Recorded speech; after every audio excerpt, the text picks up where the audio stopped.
Hello everyone, back to my channel. সারাদিনে কী করছি তোমাদের সাথে শেয়ার করব। আর তো চলো, আর আমাকে সাপোর্ট করো যাতে আমি এগিয়ে যেতে পারি। মা এখানে সকালবেলায় ঘুম থেকে উঠে আমার জন্য কাজ এগিয়ে দিয়ে গেছিলো, মানে শাকটা কেটে ভালো করে কেটে মেটে জলে দিয়ে চলে গেছিলো।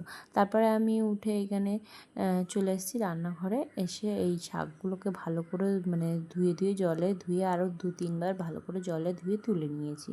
এবার ওখানে শাকের যে জলটা ওটা ঝরছে, ততক্ষণ আমি এখানে সব কিছু মানে যেগুলো শাক করতে গেলে লাগে, রসুন, পেঁয়াজ, কাঁচা লঙ্কা, এগুলোকে আমি ভালো করে কেটে নিচ্ছি। কেটে ফেটে ধুয়ে এগুলোকে এবার পেঁয়াজগুলোকে কুচি কুচি করে নিচ্ছি। এবার আমি দুপুরবেলায় শাক আমি জাস্ট করে রাখছি যাতে বাড়ির লোকেরা খাবে। আমি খাবো না, শাকটা আমার আজকে ইচ্ছা করছে না খেতে, তার জন্য আমি শাকটা শুধু বাড়ির লোকের জন্যই করে দিচ্ছি।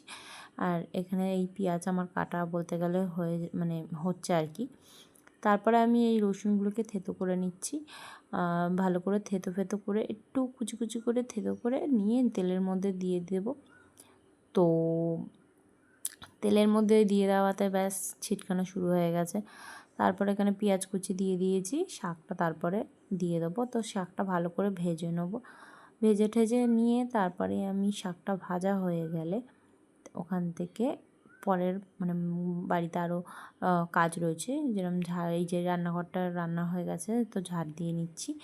আর এইগুলো কাপড়গুলো ছিল, এই কাপড়গুলোকে সার্ফের জলে ধুতে দিচ্ছি, চুবিয়ে দিচ্ছি ধোবো বলে, কাচবো বলে। আর তারপরে স্নান টান করে আমি বসে গেছিলাম খেতে। খাওয়াতে ছিল এই যে চিকেন আর ভাত, শাক তো আমি নিইনি। তো এই খাচ্ছি, বেশ ভালোই লাগছে। তারপরে খেয়ে দিয়ে উঠে আমি একটু ফল বেদানা যেটা কেটে একটু ছাড়িয়ে খেতে বসে গেছিলাম। আর দেখো এখানে আমাদের বাড়ির জানলার এখানে পাখিটা দেখেছে, ও ছোট্ট পাখি এসেছিলো।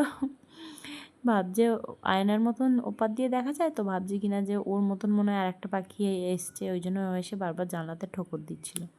তারপর এখানে বৃষ্টি নেমে গেছিলো, আমি এই পুচকির সাথে একটু বৃষ্টি দেখছিলাম, ওর সাথে কথা বলছিলাম, গল্প করছিলাম, করতে করতে তারপর ঘুমিয়ে পড়েছিলাম। তারপর সন্ধে হয়ে গেছিলো, সন্ধ্যের সময় সন্ধে দিয়ে নিয়েছি, ধুনুচি মুনুচি দেওয়া হয়ে গেছে। তারপরে একটু হালকা খিদে পাচ্ছিলো, তো আমি এখানে পাঁপড় ভেজে নিয়েছি, পাঁপড় ভেজে নিয়ে চলে এসেছি। হালকা পাতলা খাচ্ছি, বেশি কিছু ভারী কিছু খাবো না, রাতে ভাত খাবো বলে ওই জন্যে এই পাঁপড়টাই খেয়ে। এখানে আমি ভিডিওতে তোমাদেরকে বলছিলাম যে আমি একটু বেশি ওয়েট গেইন করে ফেলেছি, তো একটু ফ্যাট লসটা করব। তো এর ব্যাপারেই বলছিলাম যে আমি একটু বেশি মোটা হয়ে গেছি। যাই হোক, তো আজকের জন্য এইটুকানি, টাটা।